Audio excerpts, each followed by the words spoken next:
आदरणीय दर्शक महानुभावहरू नमस्कार। आज जननायक विश्वेश्वर प्रसाद कोइरालाको 40औं स्मृति दिवस। सोही स्मृति दिवसको अवसर पारेर मैले नेपाली काङ्ग्रेसका प्रखर वक्ता, उहाँ नेपाली काङ्ग्रेसको केन्द्रीय सदस्य पनि हुनुहुन्छ, यस विशेष अवसरलाई लिएर मैले उहाँसँग केही विशेष कुराकानीहरू गर्नेछु। सबैभन्दा पहिला म यहाँलाई स्वागत गर्न चाहन्छु। धन्यवाद। आज जननायक विश्वेश्वर प्रसाद कोइरालाको 40औं स्मृति दिवस यहाँ कसरी सम्झन चाहनुहुन्छ? विश्वेश्वर कोइरालालाई सम्झिँदै गर्दाखेरि हामीले समष्टिगत रूपमा यो मुलुकको लोकतन्त्रलाई आज हामी जुन ठाउँमा छौँ, जुन तपाईँ र म कुरा गर्दाको समयलाई पनि मैले विश्वेश्वर प्रसाद कोइरालाको मार्गनिर्देशनको रूपमा मैले सम्झन चाहन्छु। उहाँलाई सम्झिँदै गर्दाखेरि हामीले यो मुलुकको स्वतन्त्रता, यहाँको सत्ता परिवर्तनका कुराहरू, जनताका हक र अधिकारका कुराहरू, यहाँका किसान निमुखाका कुराहरू, यहाँका स्वास्थ्यका कुराहरू, यहाँका शिक्षाका कुराहरू, यी सबै कुराहरूलाई समष्टिगत रूपमा एक शब्दमा चाहिँ सम्झिने हो, त्यो चाहिँ मार्गनिर्देश गर्ने व्यक्तिको रूपमा सम्झिने हो भने विश्वेश्वर प्रसाद कोइरालाले हामीले सबै नेपालीहरूले सम्झिनुपर्छ। म पनि त्यही अनुसार सम्झिन्छु र उहाँलाई म फेरि भावपूर्ण श्रद्धाञ्जली पनि अर्पण गर्न चाहन्छु।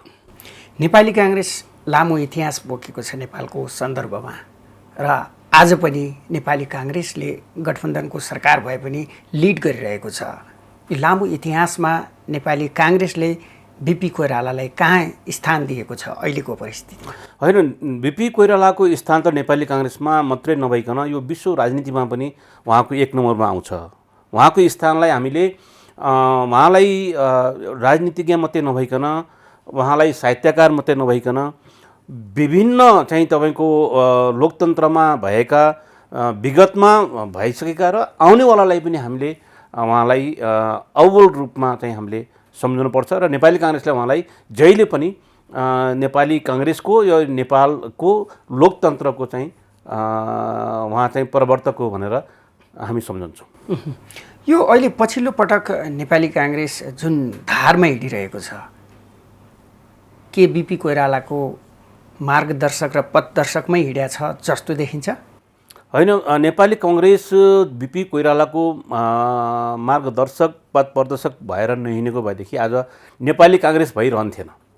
जसरी तपाईँले अरू पार्टीहरूको नाममा आएका, यो हरेक निर्वाचनमा आएका नाम फेरिएका, गुट फेरिएका कुराहरू तपाईँले देख्नु भएको छ नेपालको इतिहासमा, नेपाली काङ्ग्रेसलाई पनि त्यसरी नै देख्नुहुन्थ्यो होला।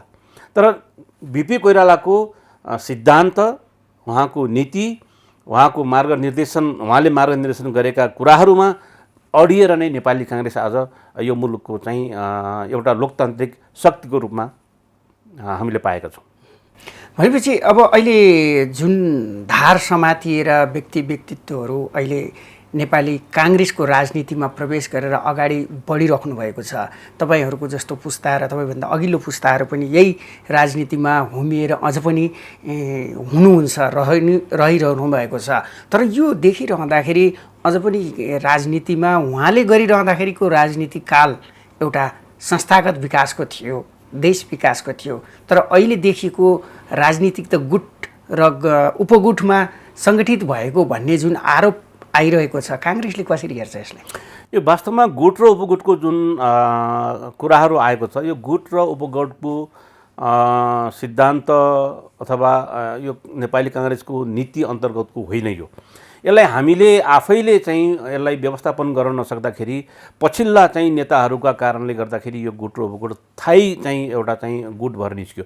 वास्तवमा यो निर्वाचनका लागि निर्माण हुने टिमहरू थिए, मन मिलेको टिमहरू, अनि आफू जित्नका लागि बनाइने टिमहरू, साथीहरूलाई कलेक्सन गर्ने बहानामा जुन टिम बनाइयो, त्यो टिमलाई निर्वाचन पश्चात पनि त्यसलाई त्यो टिम नभइकन त्यो गुटमा परिणत गर्यो। यसमा विश्वेश्वर प्रसाद कोइरालाको कुनै हात हुँदैन। उहाँले हामीलाई त्यो सिकाउनु भएको पनि होइन, यो मुलुकका सिकाउनु भएको पनि होइन। उहाँको समयमा एउटा किसिमको चाहिँ व्यवस्थापन गर्न सक्ने उहाँमा एउटा चाहिँ तपाईँको खुबी थियो। गुटै नभएको चाहिँ त होइन, तर जुन गुट भए पनि अहिलेको अवस्थामा छताछुल्लो अवस्थामा थिएन।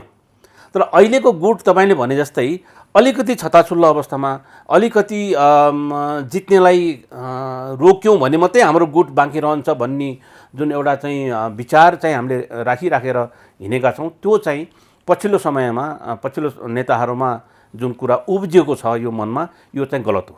यहाँले देखेको नेपाली काङ्ग्रेसको वस्तुस्थितिको बारेमा कुरा गर्न चाहन्छु। 47 साल अघिको नेपाली काङ्ग्रेस, 47 पछि 48सम्म आएको नेपाली काङ्ग्रेस, त्यसपछि 59 सालसम्म आएको नेपाली काङ्ग्रेस र अहिले यो 79 सालमा आएको नेपाली काङ्ग्रेसको अवस्थाको बारेमा आफूले भोगेका र देखेका कुरा भन्दैन। वास्तवमा तपाईँले ठिकै ठाउँमा हिट गर्नुभयो। यो 48 सालमा प्रजातन्त्र आएपछिको जुन काङ्ग्रेस थियो त्यो अवस्थामा के थियो भने अहिले तपाईँले देखेका जति पनि नेताहरू चाहिँ कङ्ग्रेसमा हाम्रा अग्रज नेताहरू हुनुहुन्छ, उहाँहरू सबै तपाईँको पञ्चायत फाल्नका लागि अग्रपन्थीमा लडेका नेताहरू छन्, जसलाई आज हामी अब यो युवाहरूले चाहिँ विस्थापित गर्नुपर्छ, अब पुस्तान्तरण हुनुपर्छ भनेर धेरै साथीहरू लागिरहनु भएको छ। उहाँहरू एउटै ब्याज हो, त्यो एउटै ब्याज भन्नुपर्छ, मैले यो अब शब्द ब्याजको ल्याएँ मैले, तर एउटै चाहिँ तपाईँको यिनीहरू चाहिँ समय अनुकूल थिए। यिनीहरू लोकतन्त्र ल्याउनका लागि, प्रजातन्त्र ल्याउनका लागि लडेका अहिले जति पनि तपाईँले नेता देख्नु भएको छ, मलाई लाग्छ अरू पार्टीमा नि यही हो।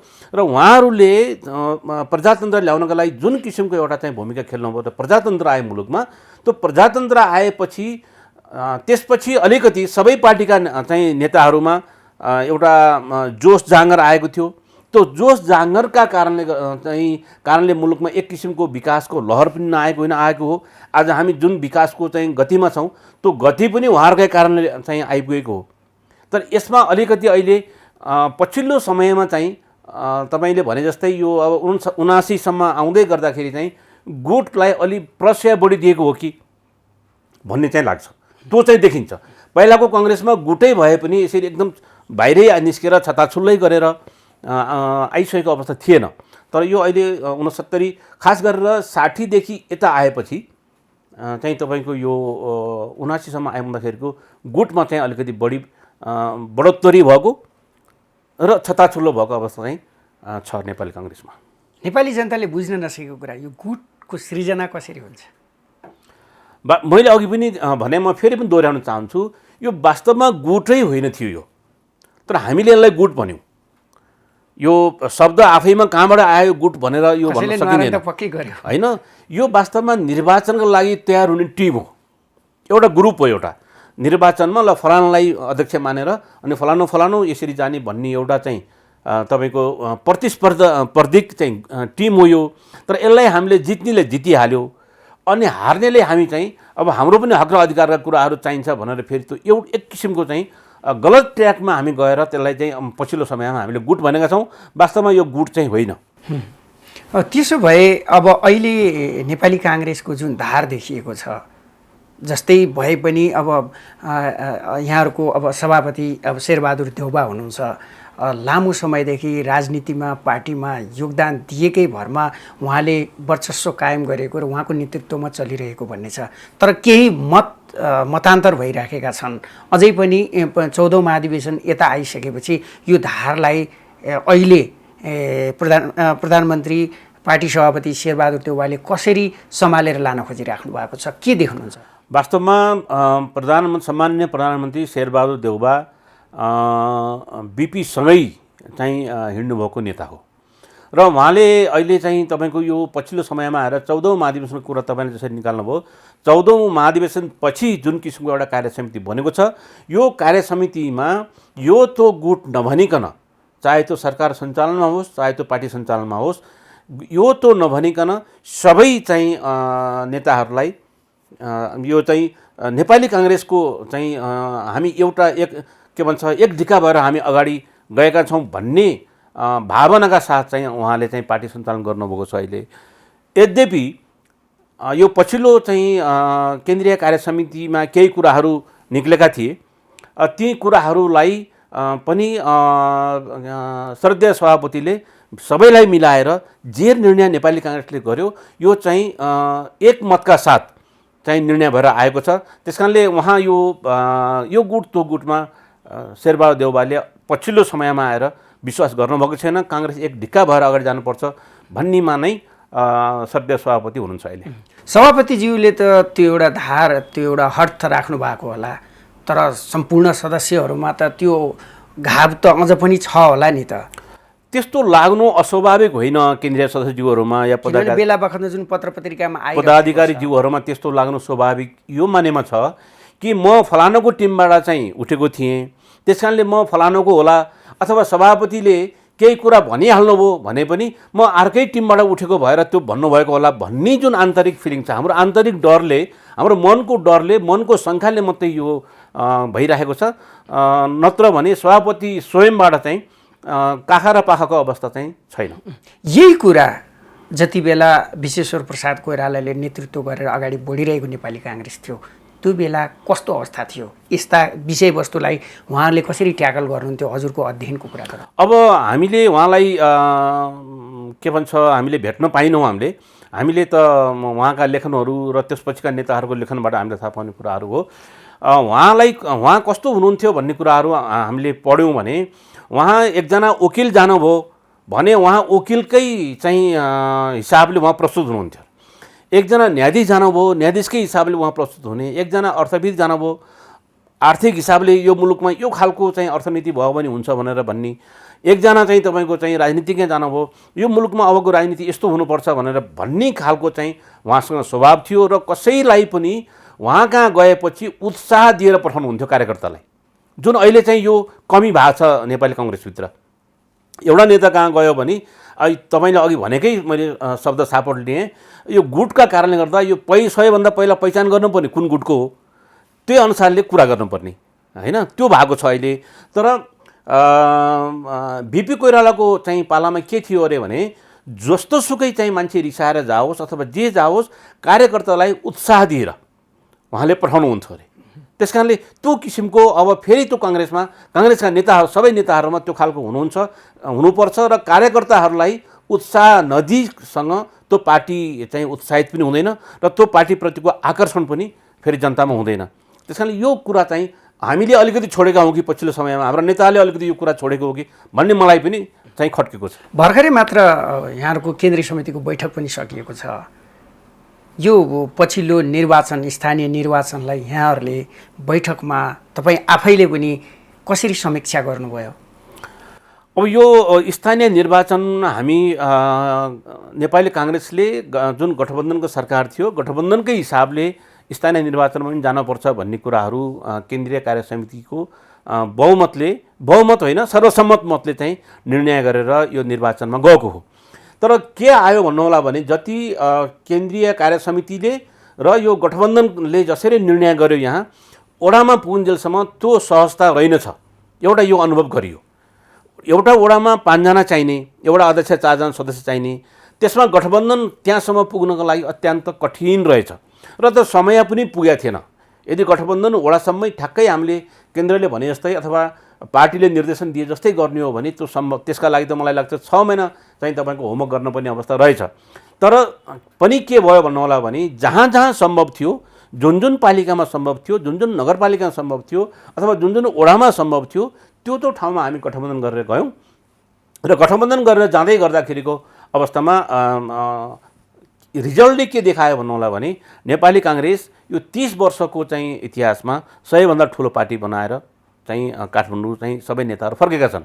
त्यसकारणले यो गठबन्धन चाहिँ लाई अझै अगाडि बढाएर लानुपर्छ भन्ने विषयमा पनि नेपाली काङ्ग्रेसले यो समीक्षा बैठकमा चाहिँ एउटा निर्णय गरेको छ र अब आउने समयमा पनि सङ्घ र प्रदेशको जुन निर्वाचन हुँदैछ यो निर्वाचनमा पनि गठबन्धन का चाहिँ दलहरूलाई मिलाएर लाने भन्ने चाहिँ केन्द्रीय कार्य समितिको चाहिँ तपाईँको सर्वसम्मत निर्णय छ र यसमा के रहेछ भन्ने मलाई अनुभव हुन्छ भन्नु होला भने गठबन्धनलाई हामीले ओडासम्म भन्दा अब सहजतामा के आएको छ भने सङ्घ र प्रदेशका लागि हामीले गठबन्धन गरेर गयौँ भनेदेखि यो चाहिँ गठबन्धन चाहिँ असाध्यै चाहिँ तपाईँको यो जति अप्ठ्यारो भएको थियो चाहिँ स्थानीय निकायमा त्योभन्दा धेरै सहजताका साथ चाहिँ अगाडि बढ्ने चाहिँ हामीले देखेका छौँ र हाम्रो समीक्षा बैठकले पनि अबको गठबन्धन पहिलाको भन्दा अलि बलियो खालको भएर जान्छ भन्नेमा हामीले समीक्षा गरेका छौँ। गठबन्धन गर्न नचाहनु आफ्नो ठाउँमा छ, नचाहँदा पनि पाइन्छ, तर काङ्ग्रेसका कारणले गठबन्धन भएन भन्ने जुन चाहिँ सन्देश जान्छ त्यो प्रति नेपाली काङ्ग्रेस सजग छ। हाम्रा कारणले गठबन्धन टुटाउँदैनन्। हामी भन्छौँ गठबन्धन अझै गराएर जाँदाखेरि आउने दिनमा चाहिँ तपाईँको राज्य सञ्चालनका लागि, लोकतन्त्र रक्षाका लागि, तपाईँको संविधानलाई अक्षरशः पालन गर्नका लागि, जनताका हक र अधिकार, ऐन कानुनहरू बनाउन थुप्रै बाँकी छन्। यी सबै कुराहरूका लागि चाहिँ यो पटक फेरि गठबन्धन गरेर आउने सरकार पनि गठबन्धनको बनाउने तर्फ चाहिँ उन्मुख हुँदै जानुपर्छ भन्नेमा नेपाली काङ्ग्रेस एकमत छ। कुनै बेला बिपीले चलाएको एउटा राष्ट्रिय मेलमिलापको नीति आज नेपाली काङ्ग्रेसले त्यही धारलाई लिएर यो गठबन्धनको सरकार अगाडि बढाउनुपर्छ भने हो।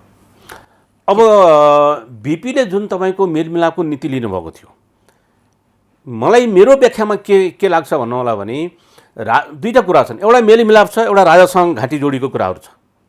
यसमा आफ्ना व्याख्याहरू चाहिँ धेरै राजनीतिज्ञहरूले गर्नुभएको छ। तर मलाई चाहिँ के लाग्छ भन्नु होला भने जब जब मुलुकमा सङ्कट आउँछ, चाहे त्यो मुलुकको सङ्कट होस्, चाहे त्यो जनताका हक र अधिकारको विषयमा सङ्कट होस्, चाहे त्यो तपाईँको स्वाभिमानताको सङ्कट होस्, सबै सङ्कटमा राष्ट्रिय शक्तिहरू एक ठाउँमा हुनुपर्छ भन्ने चाहिँ त्यो सन्देश हो।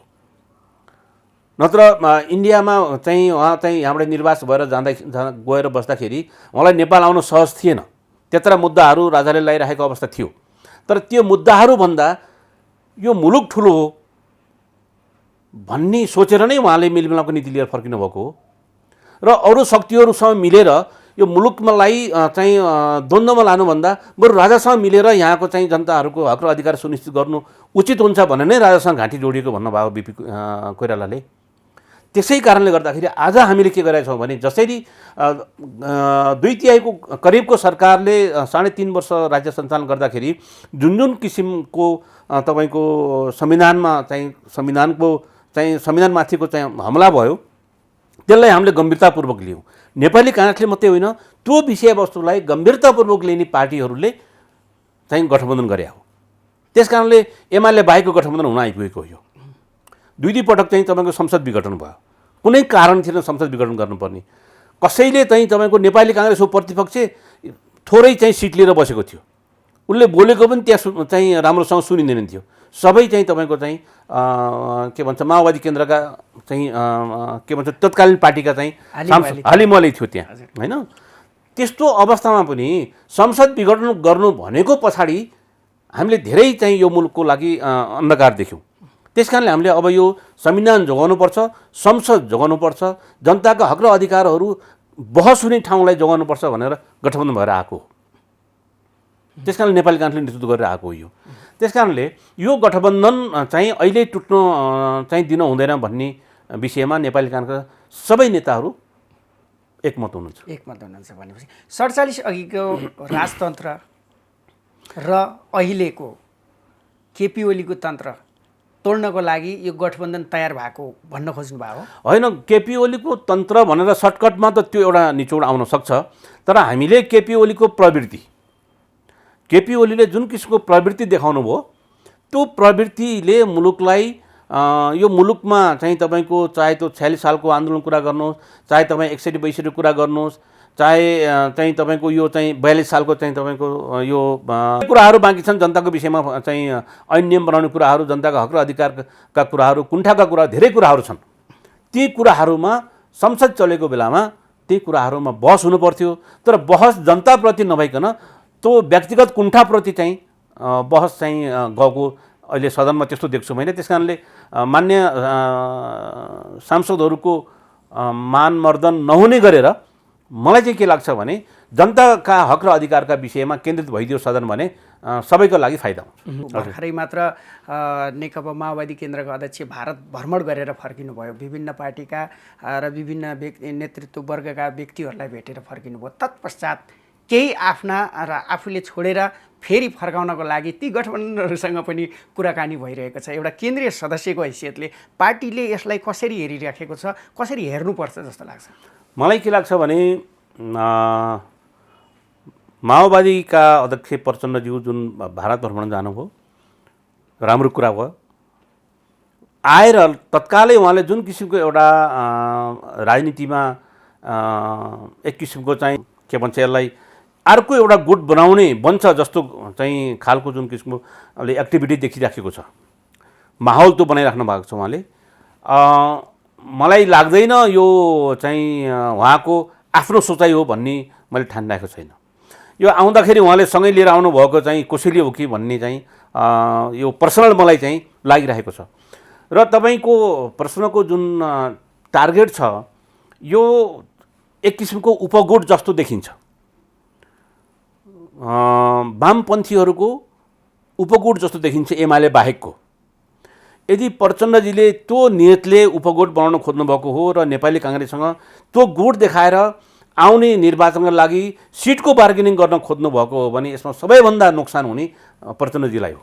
शेरबहादुर देउबा जुन प्रधानमन्त्री र सभापति पनि हुनुहुन्छ तपाईँको पार्टीको, उहाँ चाहिँ शालीन र सभ्य देखिनु भएको छ। उहाँले कसैलाई केही गरौँ भनेर भनिराख्नु भएको छैन भन्ने कुरा, तर उहाँलाई चलाउने, निर्देशन गरेर अगाडि बढाउने कोही अर्को अदृश्य शक्ति छ भन्ने जुन चर्चा परिचर्चा चलिरहन्छ, यसलाई के भन्नुहुन्छ?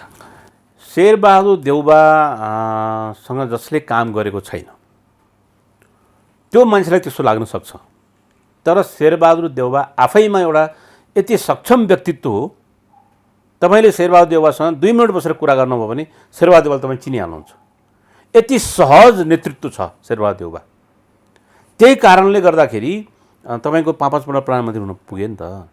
त्यत्तिकै कसैले टिपेर ल्याएर अहिलेको चाहिँ काठमाडौँको मेयर चाहिँ बनाएर ल्याएर त होइन नि त। काहीँ न काहीँ उहाँको राजनीतिक लगानी, उहाँको चाहिँ पर्फर्मेन्सको लगानी, अन्तर्राष्ट्रिय इमान्दारिताको लगानी भएर नै यो मुलुकमा 5 पटक प्रधानमन्त्री हुनुभएको होला। भले 5 पटक प्रधानमन्त्री हुनुपर्ने थियो कि थिएन, अथवा 5 पटक प्रधानमन्त्री हुँदाखेरि के हुनु पर्थ्यो भन्ने क्वेसन आफ्नो ठाउँमा होला, तर व्यक्तिको इमान्दारिता, राष्ट्रप्रतिको इमान्दारिता, पार्टीप्रतिको इमान्दारिता, अन्तर्राष्ट्रिय चाहिँ जगतले बुझ्ने कुरा, विश्वास गर्ने कुरा, यी सबैका कारणले गर्दाखेरि शेरबहादुर देउबा चाहिँ सफल प्रधानमन्त्री र सफल सभापति। नेपाली काङ्ग्रेस जुन बाटोमा आज हिँडिरहेको छ त्यो सही छ या गलत छ?